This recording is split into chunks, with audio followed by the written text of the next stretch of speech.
Hi everyone, today I'll be reading Chapter 2 of Copper Sun by Sharon N. Draper. Chapter 2, Strangers and Death. The strangers whom Beza had spoken of arrived about an hour later. Everyone in the village came out of their houses to see the astonishing sight. Pale, unhealthy-looking men who carried large bundles and unusual-looking sticks as they marched into the center of the village. In spite of the welcoming greetings and the looks of excitement on the faces of the villagers, the strangers did not smile. They smelled of danger, Amari thought, as one of them looked at her. He had eyes the color of the sky. She shuddered.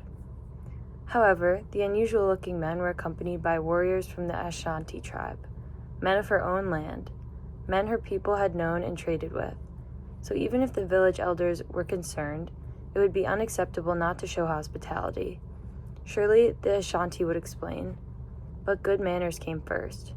Any occasion for visitors was a cause for excitement, so after the initial amazement and curiosity of the strange men, the village bubbled with anticipation as preparations were made for a formal welcoming ceremony. Amari stayed in the shadows, watching it all, uneasy, but not sure why. Their chief, or Awowamefia, who could be spoken to only through a member of the Council of Elders, invited the guests to sit, and they were formally welcomed with wine and prayers. The chief and the Council of Elders, made up both men and women, were always chosen for their wisdom and made all important decisions. Amari was proud that her father, Komala, was one of the elders. He was also the village storyteller, and she loved to watch the expressions on his face as he acted out the stories she had heard since her childhood. "We welcome you," the chief began. "Let your yes be yes and your no be no. May you be protected from evil, and may you live to the ripe old age. If you come in peace, we receive you in peace. Heroism is the dignity of our ancestors, and, in their name, we welcome you." He passed the wine made from palm tree leaves, to Amari's father then, to the elders, and finally to strangers. The men with the skin like milk of goats and their Ashanti companions drank the palm wine and hand-carved gourds that had been decorated with ceremonial trap designs. The newcomers then offered gifts to the chiefs. Small ropes of sparkling beads unlike anything Amari had ever seen, casks of wine, and lengths of fine cloth so shiny and smooth that Amari marveled. She knew no human could have woven it. No real explanation for their presence had been given yet, but with the exchange of gifts, the feeling of unease began to lessen, and everyone knew that the dancing and drumming would soon begin. Ceremony was important. Business matters always follow proper celebration. It was not yet time for questions. First came the stories, Amari reminded herself, starting to feel excited. As chief storyteller, Amari's father was highly respected. Komla knew every story, every proverb, every bit of tribal history ever told or sung or drummed by her people. He spoke at each birth, funeral, and wedding, as well as at unexpected special occasions like this. The villagers crowded around him in anticipation. Although even the youngest child knew by heart every story he would tell, the strangers sat politely and waited. "Let me tell you the wickedness of Chief Agokoli," her father began. "He was a wicked, wicked man." "Wicked," the people responded with enthusiasm. "He would give out the Ute people impossible jobs, like weaving baskets out of sand." "Impossible," the villagers responded almost in unison. "The Ute people finally found a means to escape from the wicked ruler," Komla recounted. "The people crept out through a hole in the wall and fooled the soldiers of Chief Agokoli. And how did they do that?" he asked the crowd, who of course knew the question was coming, as well as the answer. "They walked backward in the dirt," the people responded enthusiastically. "And so they did," Komla said, ending his tale with a tapping on his drum. "They walked backward on the dirt path, so their footprints looked like the prints of someone arriving into the village, not departing."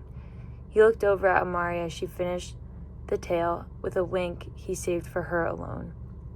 Everyone in the small community, including Amari, laughed and clapped their hands at the familiar story. Amari loved her father's stories, and the sound of his deep, gravelly voice had always made her feel safe. Whether he was whispering silly noises in her ear, speaking formally in a meeting of elders, or chatting with affection with her mother. To the family's great amusement, Komla would sometimes sing to them in their small hut after the evening meal. "You sound like a monkey in pain," Amari's mother would tell her husband fondly, but when he was telling stories, his voice was magical. Amari could listen to him all night. The feeling of tension faded. The drumming would come next, and after, the storytelling. This was Amari's favorite part of the village's celebrations. Amari looked around for Beza. He was the assistant to the village master artsman, the one responsible for the creation of all the dances and drum rhythms. She knew Beza would be anxious to show off his skill on the drum he had carved and painted himself. Amari was proud of how devoted Beza was to learning the rhythms. He told her once, "You know, Amari, the drums are not for noise. They are language. They are the pattern and rhythm of our lives." He had no need to look at his hands to produce the drum sound that lived within him. She loved to watch Beza stare into space, smiling as he drummed, lost in the rhythms he created. As soon as the master drummer started playing, everyone in her village felt the call. The younger boys, whose fingers itched to show their skills, grabbed their own small drums and joined the beat. Villagers began to get up and move to the rhythms. Beza played with the confidence and skill he always did. Amari's eyes were only on him. Her heart beat faster as Beza's fingers caressed the sound of his skin-covered drum. Drum beats echoed in the approaching darkness. The fire in the center of the assembly area glowed on the faces of the dancers, mostly younger children and women at first, but soon nearly everyone in the village joined in, even the old ones whose toothless grins spoke their happiness. All spoke to the spirits with their joyous movements. Their bodies swayed, their hands clapped, their feet stopped in glorious frenzy, all to the rhythm of the drums. Ba ba, la ba do, ga we do. The words or sounds are words from deep within, from a place that was lost now found. So be he, we do so ma, da so. Sound is self, is you, is we. Sound is past, is now, is so. So be he, we do so ma, da so. From remembered past to forgotten tomorrow. Drum talk throbs, breathes life, speaks songs, sings words. Ba ba, la ba do, ga we do. Warriors pulse, maidens sway, elders, children rejoice. Thrum to the heartbeat, thrum to the heartbeat. Ba ba, la ba ba, ga we do. Quasi, as round and brown as a cola nut, danced with the rest of the children, gleefully spinning in the dust. Amari watched him and remembered how he had once captured a small bird and copied its movements, flapping his arms like wings, telling her with much laughter that he intended to learn how to fly. And as Quasi stopped and glided through the dust that evening, it seemed to Amari that he really was flying. He ran over to Amari then, breathing hard with excitement. "Come," he said, grasping her arm, trying to pull her into the dancing. "Why do you hide in the shadows? Come dance for the strangers." She pushed Quasi away gently, reminding him she was no longer a child. She was soon to be married. She preferred peeking at Beza, who stood behind his waist drum on the other side of the fire, watching her as well. The drum beats rippled in the darkness, and the dancers swayed and stomped on the hard-packed earth, and Amari's people clapped and laughed as the firelight glimmered in the night. The first explosion came from the end of the unusual weapon sticks the strangers carry, louder than any beat of even the largest drum. It was followed by a cry of horror. The chief had fallen off his seat, a huge red bleeding hole in the center of his chest. More explosions followed in the rapid succession. Then everyone was screaming. Confusion and dust swirled throughout the village. Amari watched, aghast, as a mother with her baby wrapped on her back tried to flee, but both mother and child were clubbed down into the dirt by one of the Ashanti warriors. An Ashanti? How could this be?